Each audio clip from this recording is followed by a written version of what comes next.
precedence to do so. Think about that while I'm talking.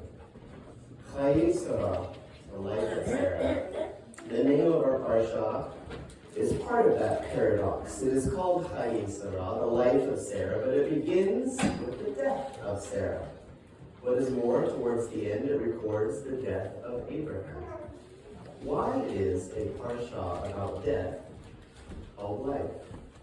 The answer, it seems to me, is that not always, but often, death and how we face it is a commentary on life and how we live it. Our parsha this week contains one of the most serene descriptions of old age found anywhere in Scripture. In Genesis 25:8, we read this: Abraham breathed his last and died in a ripe old age, an old man, and satisfied with life. Earlier in verse 24:1, we read a passage that is no less moving. Now Abraham was old, advanced in age, and Adonai had blessed Abraham in every way. Which brings us to a deeper paradox. The first sentence of this week's parsha is Sarah's lifetime was 127 years, the years of Sarah's life. A well-known comment by Rashi on the apparently superfluous phrase, the years of Sarah's life, states this: the word years is repeated and without a number to indicate that they were all equally good. He is not the only person who has put forth this idea. Why was it restated in this way? Why did God just say that Sarah's lifetime was 127 years? Why did they follow it up by saying the years of Sarah's life? It's an interesting thing. So think on that one as well. How could anyone say that the years of Sarah's life were equally good? Twice. First in Egypt and then in Gerar, she was persuaded by Abraham to say that she was his sister rather than his wife. And then she was taken into a royal harem, a situation that was fraught with moral hazard. If that is true, if Sarah's years can be considered equally good, how can that be conceivable? Abraham and Sarah were commanded by God to leave everything that was familiar and comfortable to them, their land, their home, their families, and to travel to an unknown land. No sooner had they arrived in that land than they were forced to leave because of famine.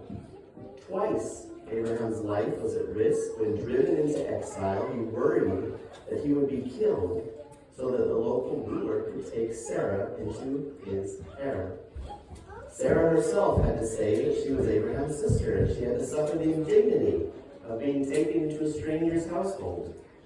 Then there was the long, long wait for a child, made even more painful by the repeated divine promise that they would have as many descendants as the stars of the sky or the dust of the earth. And let us not forget the drama that took place at the birth of Ishmael to Sarah's servant Hagar. This aggravated the relationship between the two women, and eventually Abraham, as we know, had to send Hagar and Ishmael away. This was something that greatly saddened him and was a source of pain to all four people involved. Then there was the agony of the binding of Isaac, which I mentioned last week. Abraham was faced with the prospect of losing the one most precious to him, the child for which he had waited so very long.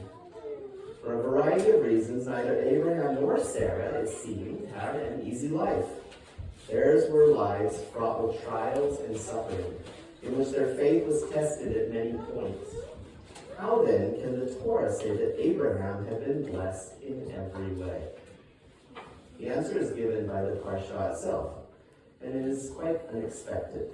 7 times Abraham had been promised the land. Yet by the time Sarah dies, Abraham has no land at all. And he is forced to prostrate himself before the local Hittites and beg for permission to acquire even a single field with a cave in which to bury his wife.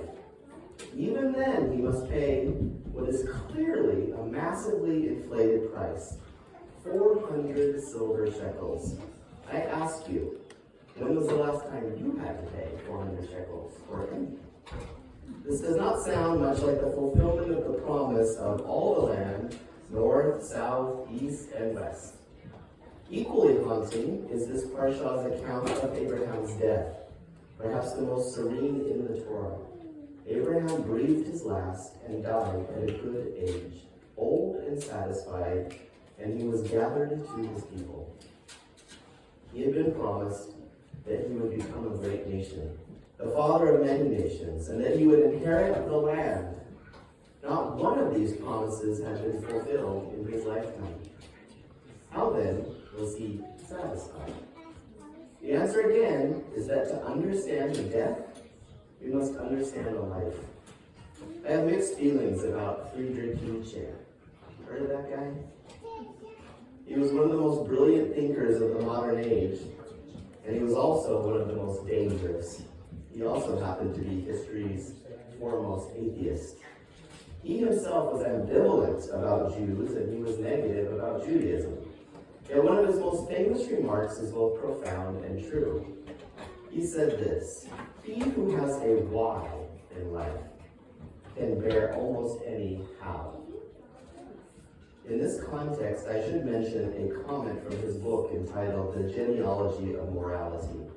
Having criticized other sacred scriptures, he then writes, "The Old Testament, well, that is something quite different. Every respect for the Old Testament. I find in it great men, heroic landscape, and something of utmost rarity on earth, the incomparable naivete of the strong heart. Even more, I find a people."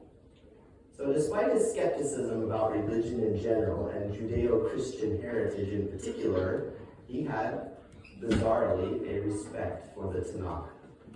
Abraham and Sarah were among the supreme examples in all of history of what it is to have a why in life. The entire course of their lives came as a response to a call, a divine voice that told them to leave their home and their family, to set out for an unknown destination, to go live in a land where they would be strangers, to abandon every conventional form of security, and to have the faith to believe that by living by the standards of righteousness and justice, they would be taking the first step to establishing a nation, a land, a faith, and a way of life that would be a blessing to all humanity. Biblical narrative is, as Eric Auerbach said, fraught with background, meaning that much of the story is left unstated. We must guess at it. We must dive into the perplexing pool of conjecture. That is why there is such a thing as drash, midrash, right? Seeking to fill in the narrative gaps. Nowhere is this more pointed than in the case of the emotions of the key figures. We do not know what Abraham or Isaac felt as they walked toward Mount Moriah. We do not know what Sarah felt when she entered into Pharaoh's courts, and then eventually into Abimelech of Gerar's harem. With some conspicuous expectations, we hardly know what any of the Torah's characters felt emotionally in these times. Which is why the two explicit statements about Abraham that God blessed him with everything and that he ended his life old and satisfied are so important. And then Rashi says that all of Sarah's years were equally good. He's attributing to her what the biblical text attributes to Abraham, namely a serenity in the face of death that came from a profound tranquility in the face of life. Abraham knew that everything that happened to him, even the bad things, were part of the journey on which God had sent him and Sarah, and that he had the faith to walk through the valley of the shadow of death, fearing no evil, knowing that God was with him. Then in relation to children, Abraham is promised precious gifts. I will make you into a great nation. I will make your offspring like the dust of the earth. God took Abraham outside and said, "Look at the sky and count the stars. See if you cannot count them." Then God said to him, "That is how numerous your descendants will be." And he also said, "No longer shall you be called Abraham. Your name shall become Abraham, for I have set you up as the father of many nations." Yet he had to wait so long for even a single son by Sarah that when the Almighty insisted that he would indeed have a son, both Abraham and Sarah laughed. One way or another, the reality fell far short of what they might have felt entitled to expect in their life from a God who sees. Does any of that sound familiar to anyone here? Have any of you had disappointments in the way you thought God might bless your life? This, however, is precisely the meaning and the message of the Parsha. In it, Abraham does two things. He purchases the first plot in the land of Canaan, and he arranges for the marriage of his son, Isaac. One field and a cave was, for Abraham, enough for the text to tell us that the Lord had blessed Abraham in every way. Despite all those miraculous and grandiose promises, he got a cave, and he made sure that his son got married. One child, Isaac, by then married and with children, was enough for Abraham to die in peace. The Holy One himself said of Abraham in Genesis 18:19, "For I have chosen him, so that he may command his children and his household after him to keep the way of the Lord by doing righteousness and justice, so that Adonai may bring upon Abraham what he has spoken about him." The meaning of this seems to suggest that if you ensure that your children will continue to live for the righteous things for which you have lived, then you can have faith that they will continue your journey until eventually they reach the destination on their own. And I know it's the way some of you are looking at me. I know you're thinking, some of you, about your own children and how they have not necessarily followed in the way that you would like them to go, even though you have tried with your best efforts to raise them up in all righteousness. But still, some of them have fallen away. I have a child of my own who has strayed from the ways of God. There comes a point when you do your best to teach your children correct principles, and then you have to stand aside and allow them to govern themselves. You're probably familiar with Proverbs 22:6, which says, "Train up a child in the way he should go. Even when he grows older, he will not abandon it." For some, those may sound like empty words, but give God a chance and see what he's capable of doing. Abraham did not need to see all that he was promised by God, nor did he need to see the Jewish people become numerous. He had taken the first step. He had begun the task, and he knew that his descendants would continue that journey. He was able to die serenely because he had faith in the Lord God and faith that others would complete what he had started. The same was surely true of Sarah, his wife. To place your life in the hands of the Almighty, to have faith that whatever happens to you happens for a reason, to know that you are part of a larger narrative, and believe that others will continue what you begin, is to achieve satisfaction in life that cannot be destroyed by circumstance. Abraham and Sarah had that faith, and they were able to die with a sense of fulfillment. To be happy does not mean to have everything you want or even everything that you expect. It means simply to have done what you were called on to do, to have made a beginning and to have passed the baton on to the next generation. The sages have said that the righteous, even in death, are regarded as though they will still be alive, because the righteous leave a living trace in those who come after them. We are to seek holiness. We are to seek a standard that is provided by God. We are to seek obedience to his voice. That was enough for Abraham and Sarah, and it must be enough for us. It is a matter of contentment. That is such a difficult word for many. I have been guilty of shunning its wisdom on too many occasions to mention. In the New Covenant, there is a letter from Shaul to his beloved young disciple Timothy about contentment. And I have to say, it's not one of my favorite passages because it just gets me. I encourage all of you to read 1 Timothy chapter 6, because we don't really have time to read through it all today. Here are just a few verses.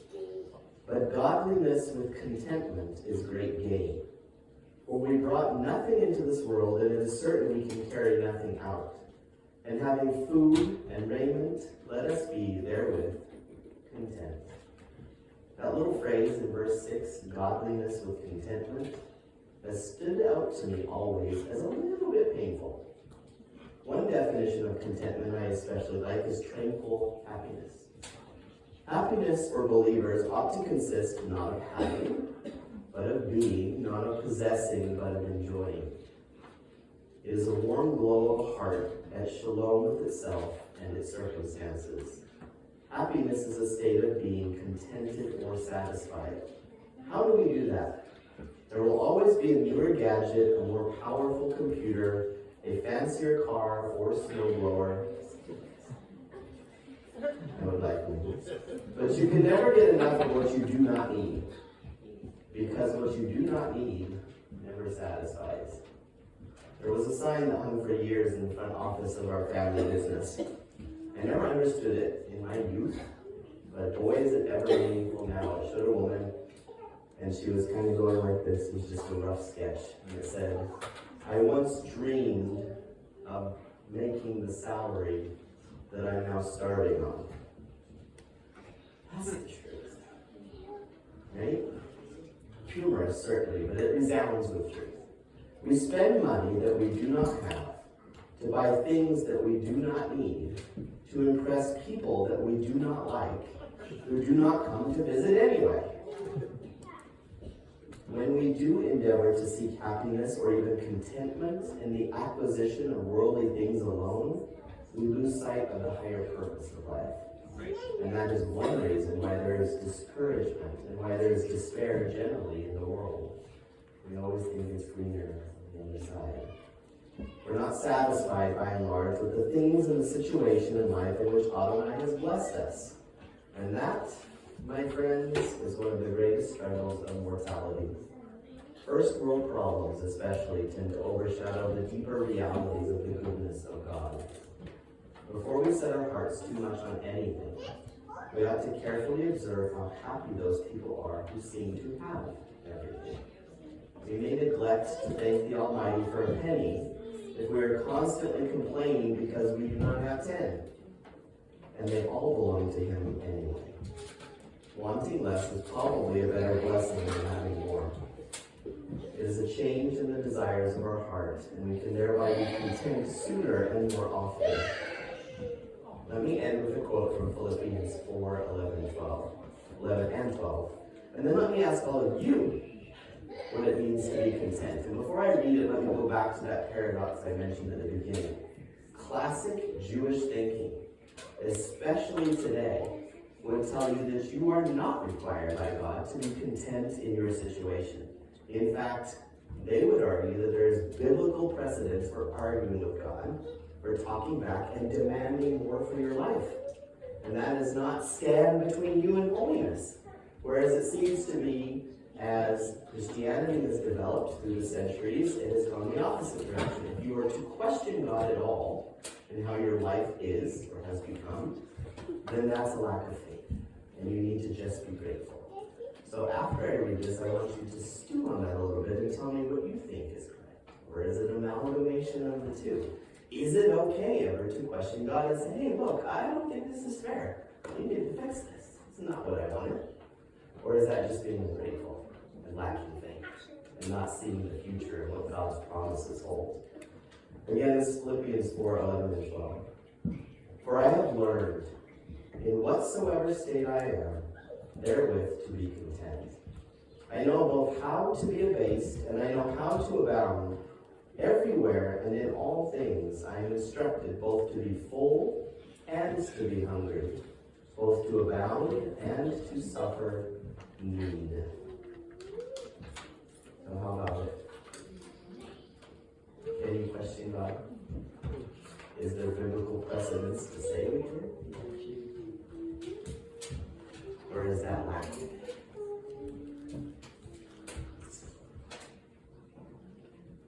Mama, you think there's... I don't think the book of Psalms would have been included if we weren't allowed to question God. Because that all over and over and over again. 150 Psalms. They're not all praise. A lot of them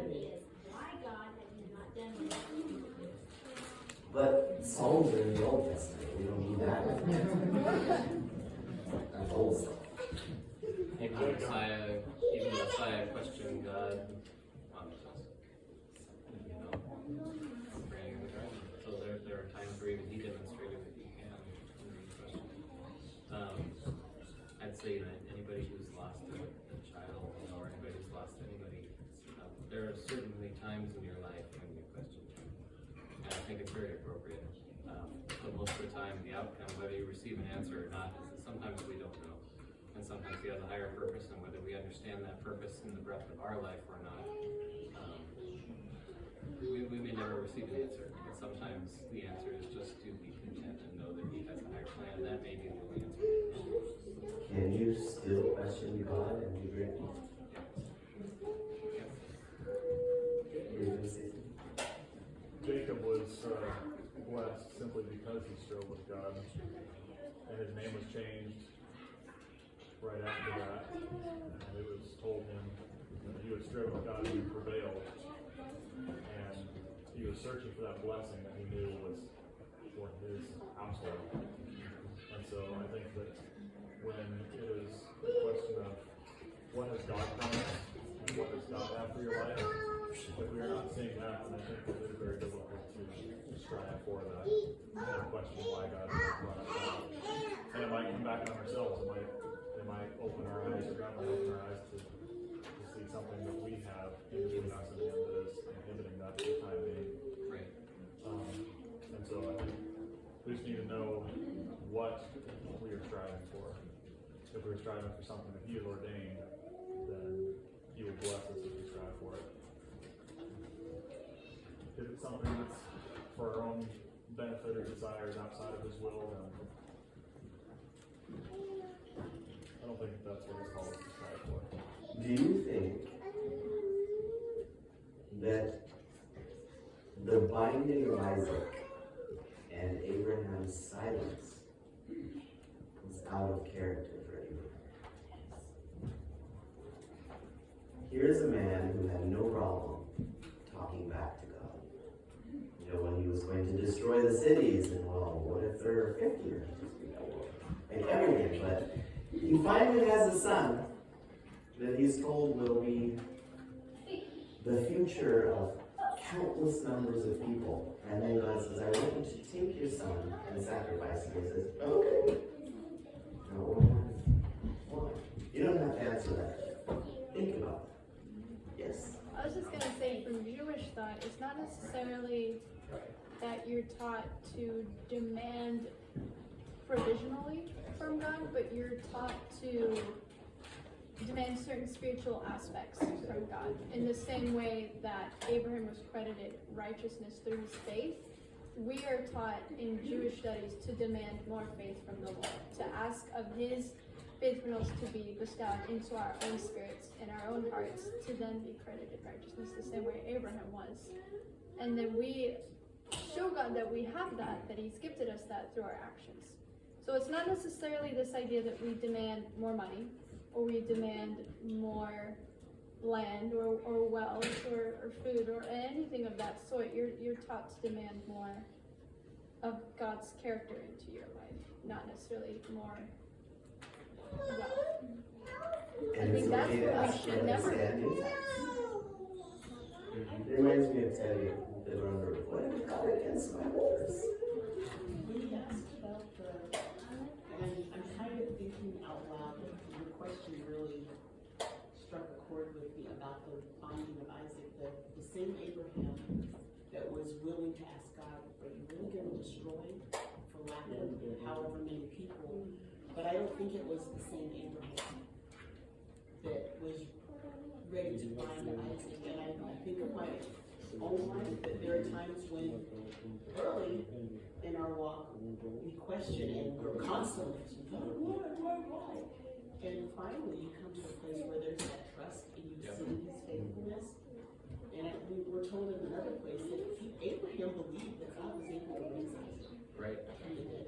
So I see it as that's a man who has grown in his faith and he was willing. This is what He has told me to do. I'm going to do it. He promised you know, all these generations will come out of this one. He's faithful, he's going to do it. It just shows incredible faith to me. And I don't think it's in conflict. I think you see a progression of growth. Do you think he was completely serene as he walked the? No. Probably secondly, Especially knowing Sarah's at home. She might have something. Sarah might have something to say about it. you got some spoon. So, It says it elaborates on Jasher. And after Abraham had gone through so many trials, trying to work things out on his own, as this teacher said, and he saw that trying to work it out on his own, he finally realized God made a promise and he's going to keep it. And he totally trusted him. And he didn't know how, but he knew he'd do it. And it says in Jasher that both Abraham and he trained Isaac to have that same faith. And it says that